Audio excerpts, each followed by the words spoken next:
गेले 55 वर्ष शेतकऱ्यांच्या जमिनीवरती अधिग्रहणाचे शिक्के मारून ठेवले होते. स्वतःच्या जागेपासून वंचित ठेवण्याचं काम सिडकोने गेले 55 वर्ष केलं. यावरती असलेले शिक्के हे आम्ही काढून घेऊ आणि शेतकऱ्यांना त्या जागा मोकळ्या करून देऊ. खऱ्या अर्थानं कार्यकर्त्यांना न्याय देणारी पार्टी कशा पद्धतीनं भारतीय जनता पार्टी आहे, याचं पुन्हा एकदा उदाहरण समोर आलेलं आहे. ॲडव्हान्स भारताचं भवितव्य 2047 चा सुपर पॉवर भारत, त्याचं भवितव्य जर कोणी घडवणार असेल तर आमची जेनझी घडवणार आहे. नमस्कार, आपल्यासोबत आहेत आमदार विक्रांत पाटील. सर्वप्रथम आपलं महा MTV मध्ये स्वागत. आज लक्षवेधीमध्ये आपण जो सिडकोच्या संदर्भात विषय मांडला त्याबद्दल जाणून घेऊया त्यांच्याकडून. काय सांग? खरं तर पनवेल उरण तालुक्यातला शेतकऱ्यांचा एक जिव्हाळ्याचा प्रश्न, की गेले 55 वर्ष शेतकऱ्यांच्या जमिनीवरती अधिग्रहणाचे शिक्के मारून ठेवले होते. पण त्या जागेवरती स्वतःची जागा असून सुद्धा शेतकरी ना काही व्यवसाय करू शकत होता, ना जमीन कसू शकत होता, ना जमीन कोणाला कुठल्या विषयासाठी द्यायची असेल तर देऊ शकत नव्हता. स्वतःच्या जागेपासून वंचित ठेवण्याचं काम सिडकोने गेले 55 वर्ष केलं. आणि सिडकोला सांगितलं की आपण आमची जमीन मोकळी करा, तर सिडको सांगायची की आम्हाला ही जमीन अधिग्रहित करायची, जेव्हा आम्हाला वाटेल तेव्हा आम्ही ती करू. अशा सुलतानी मानसिकतेत सिडको काम करत होते. आणि त्यामुळे 1970 सालापासून प्रलंबित हा प्रश्न आणि हजारो एकरच्या जमिनीचा हा प्रश्न आज विधान परिषदेमध्ये या विषयाची लक्षवेधी मी उपस्थित केली. आणि मला सांगायला आनंद होतो की यामध्ये सन्माननीय मंत्री महोदय उदय सामंतजींनी उत्तर देताना सांगितलं की यामध्ये 450 हेक्टर म्हणजे 1100 एकरपेक्षा जास्त जमीन ही आम्ही डिनोटिफाईड करू. यावरती असलेले शिक्के हे आम्ही काढून घेऊ आणि शेतकऱ्यांना त्या जागा मोकळ्या करून देऊ. त्यामुळे 40 करोड ते 50 करोड रुपये एकर या रेटची असणारी ही जमीन आज शेतकऱ्यांना परत त्या ठिकाणी ते वापरू शकणार आहेत, ते शिक्के निघणार आहेत. या विषयाची प्रक्रिया आता सुरू होणार आहे.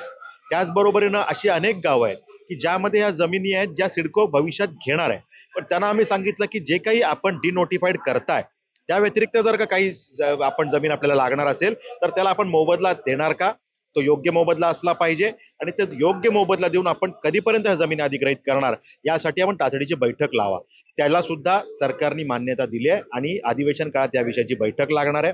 आणि तिसरा विषय आपण सांगितलं की हे सगळं समन्वय करण्यासाठी नगरविकास खात्याचा एखादा उपसचिव दर्जाचा अधिकारी आपण समन्वयक म्हणून नेमावा.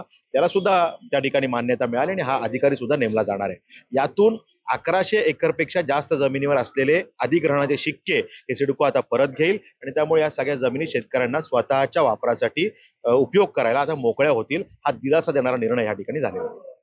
आजच्या कामकाजानंतर सगळ्यात महत्वाची विशेष बातमी म्हणजे राज्यसभेसाठी भाजपच्या 4 नावांची आज घोषणा झालेली आहे. काय सांग?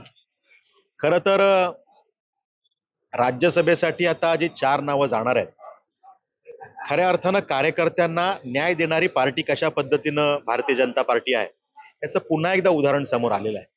म्हणजे आपण 4ही नावं जेव्हा बघतो तेव्हा आदरणीय विनोदजी तावडे, की ज्यांनी राष्ट्रीय महासचिव म्हणून ज्या पद्धतीनं काम उभं केलं आणि त्या ठिकाणी बिहार निवडणूक असेल किंवा अन्य त्यांना ज्या ज्या जबाबदाऱ्या या सगळ्या कालावधीमध्ये मिळाल्या, मग त्या अभियानाच्या जबाबदाऱ्या असतील, संघटनात्मक रचनेसंदर्भातल्या काही जबाबदाऱ्या असतील किंवा निवडणुका संदर्भातल्या जबाबदाऱ्या असतील, या सगळ्या जबाबदाऱ्यांना यश देणारा कार्यकर्ता म्हणून त्यांची ओळख आहे.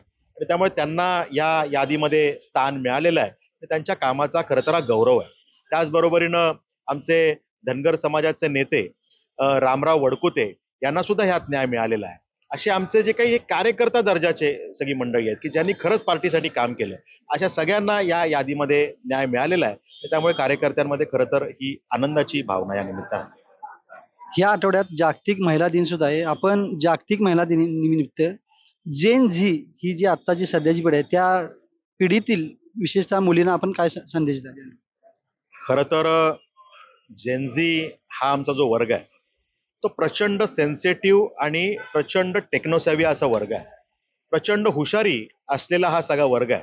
आणि त्यामुळे खरं तर उद्याच्या भारताचं भवितव्य ज्याला आपण म्हणतो, ॲडव्हान्स भारताचं भवितव्य 2047 चा सुपर पॉवर भारत, त्याचं भवितव्य जर कोणी घडवणार असेल तर आमची ही जेनझी घडवणार आहे.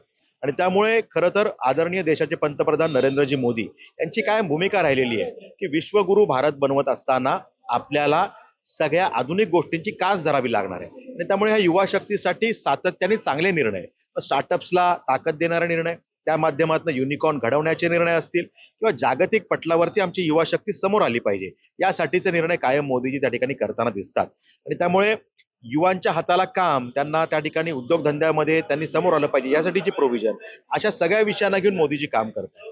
आर्टिफिशियल इंटेलिजन्स विषयामध्ये जे काम राज्यातलं देवाभाऊंचं सरकार आणि केंद्रातलं सरकार जे काम करतंय, हे सगळं काम या आमच्या जेनझीला ताकद देणारं काम आहे. आणि त्यामुळे आमच्या जेनझीच्या ज्या युवती आहेत त्या या ठिकाणी महिला दिनाच्या निमित्तानं त्यांना विशेष शुभेच्छा मी देतो. आणि येणाऱ्या कालावधीमध्ये त्यांच्याकडून या संपूर्ण आपल्या देशाच्या ज्या अपेक्षा आहेत त्या पूर्ण करण्यासाठी आमची जेनझी ताकदीनं काम करेल. आणि उद्याच्या सुपर पॉवर भारतामध्ये आमच्या जेनझीचं कॉन्ट्रीब्युशन खूप मोठ्या प्रमाणावर असेल. कोणत्या अशा महिला प्रतिनिधीचं लोकप्रतिनिधीचं काम जे तुम्ही अत्यंत आदर्श म्हणून मानताय, असं कोणतं नाव सांगा? अशा बऱ्याचशा महिला आहेत की ज्या लोकप्रतिनिधी म्हणून काम करतात, ज्या संघटनेत काम करतात. असं कुणाचं नाव घेणं उचित ठरणार नाही, पण संघटनेमध्ये काम करणाऱ्या महिला, लोकप्रतिनिधी म्हणून काम करणाऱ्या महिला, महिन्याच्या 30 दिवसापैकी 26-27 दिवस घर परिवार त्या ठिकाणी त्यांच्याकडे दुर्लक्ष थोडंसं करून समाजाला परिवार म्हणून काम करणाऱ्या आमची ही सगळी मातृशक्ती आहे. खरं तर यांचं करावं तितकं कौतुक कमी आहे. आणि त्यामुळे अनेक नावं खरं तर सांगता येतील, अशी 1-2 नावं सांगणं ते योग्य होणार नाही, पण अशी सगळीच नावं यांचं खरं तर कौतुक केलं पाहिजे.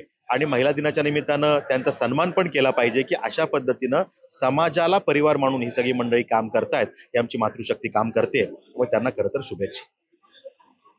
हे होते आमदार विक्रांत पाटील. कॅमेरामन सिद्धेश कांबळीसह मी अभिनंदन परुळेकर, महा MTV मुंबई.